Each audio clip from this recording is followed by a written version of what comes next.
Personne ne savait exactement quand il était réapparu.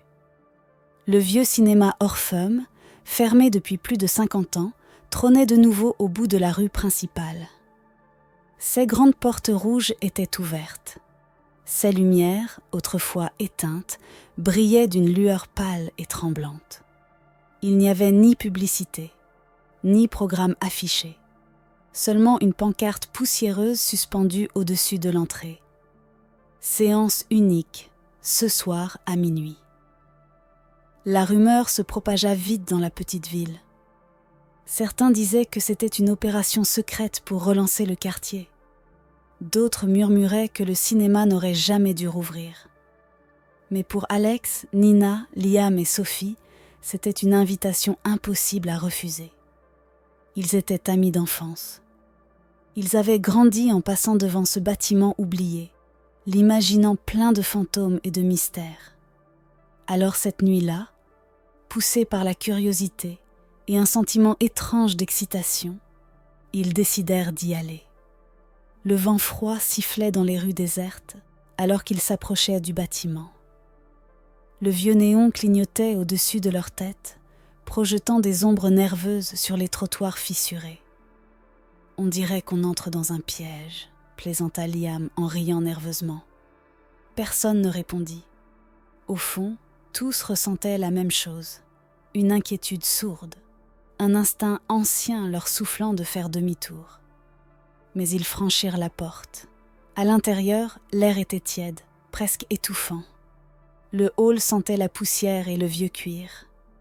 Les murs étaient couverts d'affiches fanées, représentant des films dont personne ne semblait se souvenir. Un rideau de velours rouge, usé par le temps, marquait l'entrée de la salle principale. Sans échanger un mot, les 4 amis s'avancèrent, et au moment où ils franchirent le rideau, les lumières s'éteignirent d'un seul coup. Dans le noir complet, une voix douce et ancienne résonna dans l'air. « Bienvenue, prenez place. Le spectacle va commencer. » Ils avancèrent à tâtons dans l'obscurité. Le parquet craquait sous leurs pas, chaque bruit résonnant dans l'immense salle vide. Soudain, des lumières faibles s'allumèrent le long des rangées de fauteuils rouges, révélant une scène étrange. La salle était entièrement vide, pas d'autres spectateurs, pas de projectionnistes. Juste le grand écran blanc, silencieux et immobile. Sans un mot, Alex, Nina, Liam et Sophie s'assirent côte à côte au centre. Un frisson parcourut l'échine de Sophie. « On devrait peut-être partir », murmura-t-elle. Mais avant que quelqu'un ne puisse répondre, l'écran s'illumina d'un éclat aveuglant. Un bourdonnement sourd remplit la pièce. Puis l'image apparut. Mais ce n'était pas un film ordinaire. Sur l'écran, Alex se vit lui-même, enfant, perdu au milieu d'une forêt sombre, appelant ses parents sans réponse. À côté de lui, Nina vit une chambre d'hôpital, une silhouette familière allongée, le visage tourné vers elle.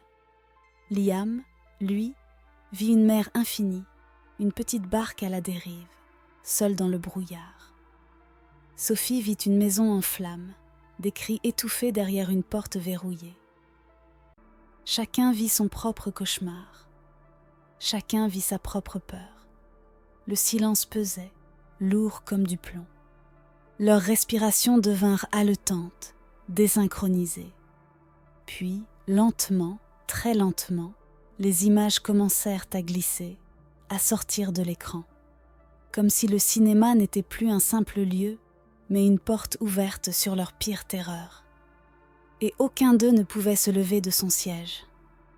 La température de la salle chuta brutalement. Leur souffle formait des nuages dans l'air glacé. Soudain, la forêt que voyait Alex n'était plus seulement sur l'écran. Les arbres sombres surgirent autour de lui. Les cris lointains de son enfance résonnèrent tout près. Il se leva brusquement de son siège, le cœur affolé. Mais la salle avait disparu. À sa place, une forêt épaisse et étouffante l'encerclait. Nina regarda autour d'elle et vit la chambre d'hôpital l'engloutir, les machines bourdonnant sinistrement. Sur son lit, son père, mort depuis des années, se tourna lentement vers elle, les yeux vides. Liam, lui, sentit la terre s'effondrer sous ses pieds. Il tomba dans un brouillard sans fin, seul, perdu, incapable de distinguer le haut du bas. Sophie tenta de crier, mais la fumée noire envahit ses poumons. La maison en feu n'était plus une vision. Elle brûlait vraiment autour d'elle. La panique éclata. Chacun luttait dans son propre cauchemar, séparé des autres. Et au centre de tout cela, une présence invisible observait. Quelque chose ou quelqu'un, tissé dans l'obscurité du cinéma, se nourrissait de leur terreur, de leurs regrets, de leurs blessures. Plus ils avaient peur, plus l'emprise du lieu devenait forte. Alex trébucha à travers les arbres. Nina supplia son père imaginaire de la laisser partir. Liam hurla dans le vide. Sophie tenta d'échapper aux flammes qui dévoraient tout, mais aucun chemin ne menait à la sortie. Parce qu'ici, dans ce cinéma maudit, le seul moyen de survivre n'était pas de fuir. Il fallait affronter ou disparaître. Alex courait à travers les arbres noirs. Chaque pas semblait l'enfoncer davantage dans un cauchemar sans fin. Ses appels à l'aide se perdaient dans le vent glacial. Puis, au détour d'un chemin, il s'arrêta. Face à lui se dressait une version de lui-même, plus jeune, plus vulnérable, celui qui avait été abandonné dans cette forêt par un père violent. La douleur monta en lui comme une vague, et soudain, il comprit. Il ne devait pas fuir. Il devait faire face. Tremblant, Alex s'approcha de son double enfantin et s'agenouilla devant lui. « Je suis désolé, murmura-t-il. Tu n'étais pas faible, tu méritais d'être aimé. » La forêt sembla frémir. Un frisson parcourut l'air et peu à peu, les arbres s'effacèrent. À l'autre bout du cauchemar, Nina, terrifiée face au lit d'hôpital, tomba à genoux. Elle regarda la silhouette de son père, ou plutôt ce qu'elle craignait d'avoir perdu, et dit d'une voix brisée « Je te pardonne, et je me pardonne. » La chambre pâlit, devenant floue, jusqu'à disparaître. Pendant ce temps, Liam, perdu dans l'épais brouillard, se laissa tomber au sol. Plutôt que de lutter contre le vide, il ferma les yeux. Il accepta de ne plus tout contrôler, de se laisser guider par sa propre foi. Un vent léger le souleva doucement, ramenant la lumière autour de lui. Sophie, elle, luttait encore contre les flammes. Elle frappait les murs, toussant, pleurant, cherchant une sortie. Mais à mesure qu'elle paniquait, le feu grandissait. Au fond d'elle, une voix suppliait « Affronte, souviens-toi ». Alors, elle ferma les yeux. Elle revit le jour où elle avait laissé derrière elle quelqu'un qu'elle aimait pour sauver sa propre vie. Elle ressentit la culpabilité, la peur, le chagrin. Et elle l'accepta. « Je suis désolée », sanglota-t-elle. Les flammes diminuèrent. La maison brûlante se dissipa. Un à un, Alex, Nina et Liam revinrent dans la salle de cinéma. Essoufflés, tremblants. Mais Sophie n'était pas là. Sur son siège, il n'y avait plus que des cendres. Le silence tomba sur la salle. Alex, Nina et Liam, encore haletants, regardaient autour d'eux.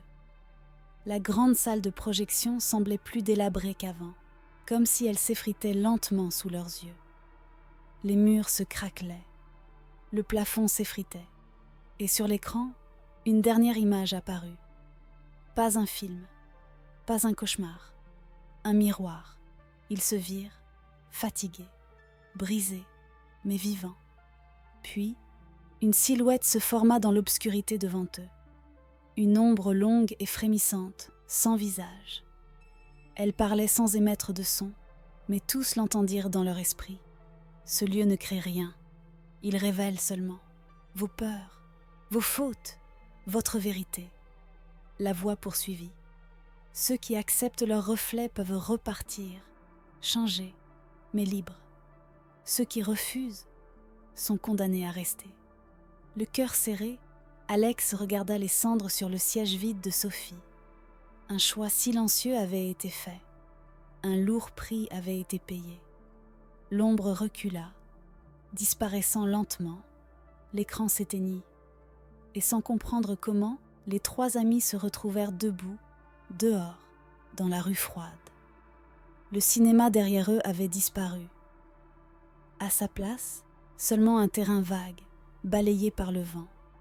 Ils échangèrent un regard. Ils savaient que rien ne serait plus jamais comme avant. Et au fond d'eux, ils porteraient à jamais la trace de cette nuit où ils avaient vu ce qu'ils étaient vraiment. On raconte encore, parfois, que le vieux cinéma Orpheum réapparaît à la lisière de certaines villes. Toujours sans avertissement. Toujours à minuit. Et toujours, ceux qui y entrent doivent affronter ce qu'ils préfèrent cacher. Car le pire cauchemar n'est pas ce que nous voyons dans l'obscurité. C'est ce que nous refusons de voir en nous-mêmes. Alex, Nina et Liam n'ont jamais reparlé de cette nuit. Mais dans leurs regards, une gravité silencieuse est restée. Ils avaient vu leurs propres âmes nues. Ils avaient compris une vérité que beaucoup fuient toute leur vie. Celui qui fuit ses peurs devient leur esclave. Celui qui les affronte devient libre. Et si, un jour, vous voyez à l'angle d'une rue déserte un vieux cinéma allumer ses lumières, rappelez-vous, ce ne sont pas les films que vous devez craindre, c'est votre propre reflet.